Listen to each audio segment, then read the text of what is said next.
Welcome to Salim समी channel. मैं हूं आपका एस्ट्रोलॉजर सलीम समी। अस्सलाम वालेकुम।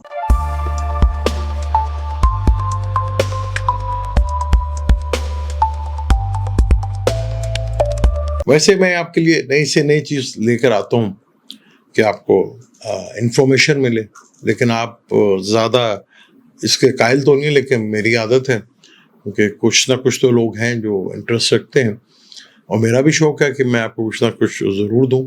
लेकिन आज बहुत अहम टॉपिक के ऊपर बात करेंगे, ज़ोहल के ऊपर। ज़ोहल के नाम से आपने सारस्वती तो सुना होगा, ढैया भी सुना होगा।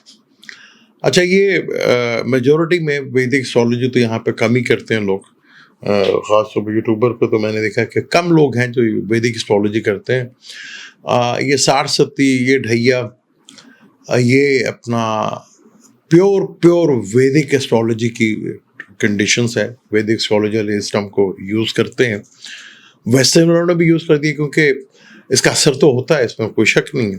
लेकिन किस तरह होता है, कैसे होता है, ये बहुत कम लोग जानते हैं।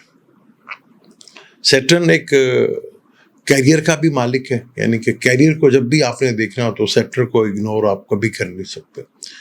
दुखों का, तकलीफ़ों का भी ये कारक है, डिलेस का भी कारक है, सुस्ती का भी कारक है।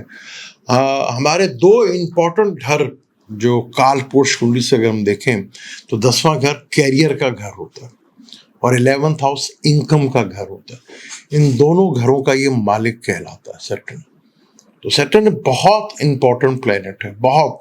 इसका ट्रांजिट भी जो है वो बहुत इंपॉर्टेंट होता है।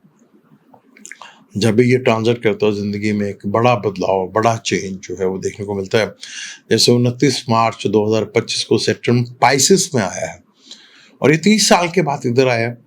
30 साल के बाद जब आया तो पाकिस्तान के हालात भी आपके सामने, बहुत से लोगों के जो उस टाइम पे पैदा होंगे, पहली दफ़ा सैटर्न उनके दोबारा उसी जगह पे आया तो बहुत से लोगों का कैरियर बेहतर हुए होंगे।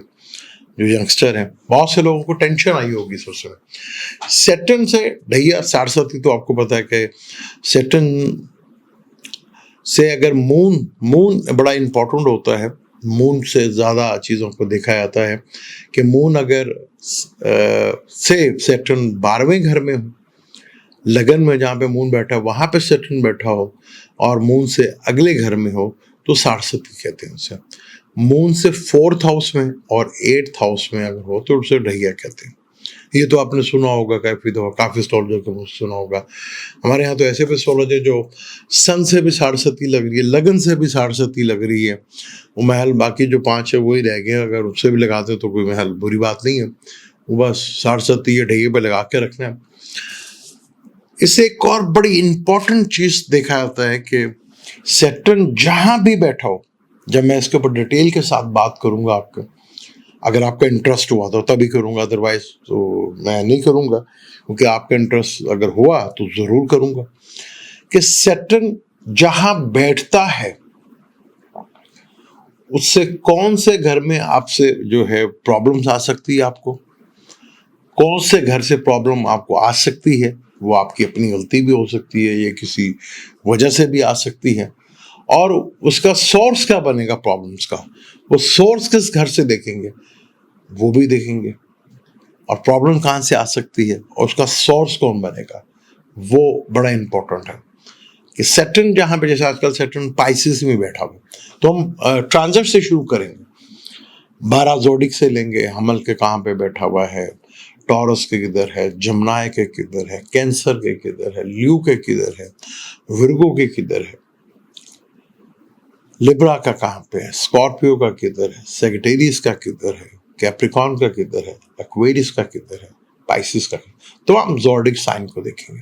हम शुरुआत करेंगे ट्रांजिट, क्योंकि ट्रांजिट में तो सैटर्न जो है वो पाइसिस में है।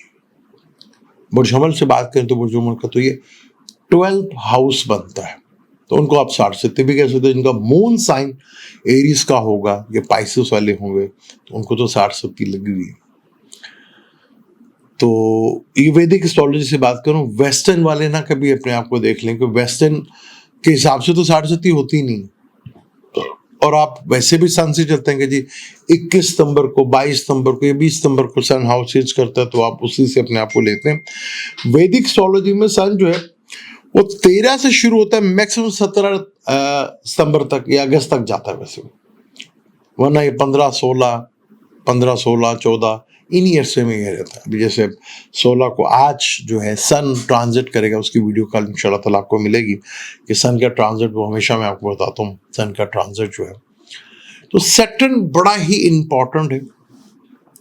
बाज़ दफ़ा हमें उस जगह से प्रॉब्लम आती है, उस रिलेशनशिप से प्रॉब्लम आती है, वो हम उसको जज नहीं कर पाते, हम कैलकुलेट नहीं कर पाते, यार प्रॉब्लम्स तो आ रही है लेकिन इसका हल क्या है, किस तरह उसको देखें, और वो कौन से घर से होती है प्रॉब्लम, कौन से कहाँ से आएगी आपको, और किस घर से ये प्रॉब्लम जो है इंडिकेट कर रही है। वो घर कोई सा भी हो सकता है, तो उसके ऊपर डिटेल के साथ बात करेंगे और सैटर्न को और बात करेंगे। वो सैटर्न और जुपिटर और राहु और केतु ये बड़े इंपॉर्टेंट प्लैनेट के। ये जुपिटर जो है मैक्सिमम साल या 13 महीने के अंदर हाउस चेंज करता है जुपिटर, और राहु केतु 18 महीने के बाद, सैटर्न 30 साल के बाद हाउस चेंज करता है। अभी सैटर्न रेट्रोग्रेड है, अभी ये डायरेक्ट भी होगा, तो सैटर्न के ऊपर ही हमारा होगा क्योंकि कैरियर का भी मालिक है और हमारे इनकम का सोर्स, यानी कि जितने भी हम इनकम करते हैं वो उसका मालिक भी सैटर्न ही है। सैटर्न के बगैर आप बड़े आदमी बन नहीं सकते। जैसे वीनस दूसरा घर, हमारे एसेट वो वीनस से रिलेटेड है। वीनस केतु के साथ आया है, जिसपे कल आप देखिएगा, महल काफ़ी उसको देखिए, बड़ा डीप में बात की तो वीनस केतु के साथ आया है। तो जब वीनस केतु के साथ है तो रिलेशनशिप में बड़ी प्रॉब्लम होती है। मेल के चार्ट पे वीनस जो है वो वाइफ होती है, पार्टनर होती है, या लव रिलेशनशिप, तो बड़े ब्रेक होते हैं। फाइनेंशियली प्रॉब्लम, आपकी पार्टनर को हेल्थ का इश्यूज, ये बहुत ज़्यादा होता है। वीनस केतु के साथ आया, केतु जो है चीज़ों को ब्रेक करता है, तो बड़ा इंपॉर्टेंट है। जो कल मैंने आपको उसमें डिटेल के साथ बताया कि 12 जोड़ी के ऊपर, 12 के 12 जोड़ी के ऊपर हमने बात की, केतु और वीनस का ये कंजक्शन जो है वो किस तरह आपको इफेक्ट्स कर सकता है और किस तरह आपको लिए प्रॉब्लम खड़ी कर सकता है। सैटर्न के ऊपर हम बात करेंगे, उसके ऊपर डिटेल के साथ। अगर आप इंटरेस्ट लेंगे तो हम इसके ऊपर ज़रूर बात करेंगे कि जैसे अब एरीज के सैटर्न 4th हाउस में है, 12th हाउस में है, तो किन घरों को देखिएगा, कहाँ से प्रॉब्लम फेस करना पड़ सकती है और सोर्स कौन सा बनेगा, ये बड़ा इम्पोर्टेंट होगा। तो सैटर्न जो कि एक लंबा प्लेनेट है, 2.5 साल एक घर में रहता है, इसका ज़्यादातर लंबा नक्षत्र में भी एक घर में बैठता है, और इसकी दिशा भी जो है वो लंबी दिशा होती है, 19 साल की दिशा होती है। वीनस के बाद दूसरी दिशा इसकी लंबी होती है। तो सैटर्न जो कि मेजॉरिटी बहुत कम लोग जुपिटर और सैटर्न से लोग ज़रूर जानते हैं, और वीनस को भी बहुत ज़्यादा है। तो इसके ऊपर डिटेल के साथ बात करेंगे। अगर आपका इंटरेस्ट रहेगा तो आपको बताएंगे कि आपके प्रॉब्लम्स कहाँ से आ सकते हैं और क्या प्रॉब्लम हो सकती है और उसकी सोर्स क्या बनेगी। उस सोर्स को अगर आप कंट्रोल कर लेते हैं तो ये प्रॉब्लम्स भी आपके ख़त्म हो सकती है। अगर आप कमेंट्स में, वो तो जितने हैं लोग जो एस्ट्रोलॉजी से रिलेटेड मुझसे पूछते रहते हैं, मैं उनको बताता भी रहता हूँ। उसके अलावा आप लोग भी अगर इंटरेस्ट शो करना चाहते हैं, वो तो उनको तो मैं बताता ही हूँ। अगर आपका भी इंटरेस्ट है तो कमेंट्स में ज़रूर बताइएगा। आपके कमेंट्स ही बता देंगे और आपके व्यूज़ ही बता देंगे कि आप कितना इंटरेस्ट ले रहे हैं। तो अगर व्यूज़ आए, कमेंट्स आए, तो फिर डेफिनेट इसके ऊपर एक बहुत बड़ा टॉपिक है, इससे पहले कभी सुना नहीं होगा आपने, उसके ऊपर डिटेल के साथ बात करेंगे। अगर आप इंटरेस्टेड होंगे तो ज़रूर इस पर वीडियो बनाएंगे। मुझे दें इजाज़त, इंशाल्लाह मिलते हैं अगली वीडियो में। अल्लाह हाफ़िज़।